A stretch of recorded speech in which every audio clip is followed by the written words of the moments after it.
محترم ناظرین، کن سے فیکون، وہ مقام جہاں ہر قصہ ہر شے اپنی منزل پا لیتی ہے۔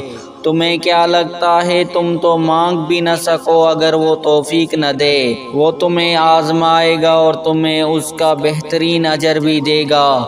بس کبھی غلط گمان نہ رکھنا، دیر کا مطلب انکار نہیں بلکہ انتظار ہوتا ہے۔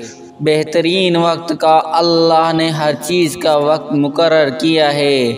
کوئی چیز نہ مقرر وقت سے پہلے ہوگی اور نہ ہو سکتی ہے۔ تمہارا کام صبر اور شکر کرنا ہے۔ اللہ صبر کرنے والوں کے ساتھ ہے۔ ایک روزے دار کی طرح صبر کرو۔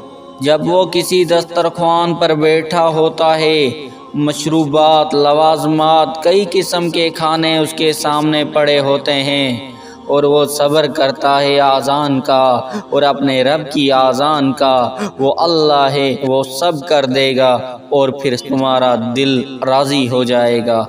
اور اللہ کا راز، یوں مایوس بیٹھے رہنے سے کیا ہوگا؟ معجزہ تو اللہ کے روبرو کھڑے ہونے سے ہوگا۔ یقین کا دعویٰ کرتے ہو تو یقین رکھو بھی، یہ سوچ کر کیوں گھبراتے ہو کہ آگے کیا ہوگا؟ جانتے ہو کیوں یہ بے چینی تمہیں ستاتی ہے؟ تم جلد باز ہو، تمہاری جلد بازی تمہیں تھکاتی ہے۔ تم ہر بار نافرمانی کرتے ہو اللہ کے فیصلوں کی، مگر آخر میں اسی کی محبت ہر بار تمہیں تمہاری محبت سے بچاتی ہے۔ لیکن تمہیں ہر حفاظت سزا ہی نظر آتی ہے۔ تم دیکھتے نہیں پر زندگی تمہیں ہر ایک کی حقیقت دکھاتی ہے۔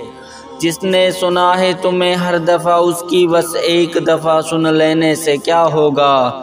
کافی کر کے دیکھو اللہ کو، پھر تمہیں کچھ بھی نہ چاہیے ہوگا۔ اس کی چاہ کو چاہو پھر وہی ملے گا جو تم نے چاہا ہوگا۔ تم راضی رکھو اسے، پھر وہی ہوگا جس پر تمہارا دل راضی ہوگا۔ سب کا سب تمہارا جب تمہارا کار ساز اللہ ہوگا۔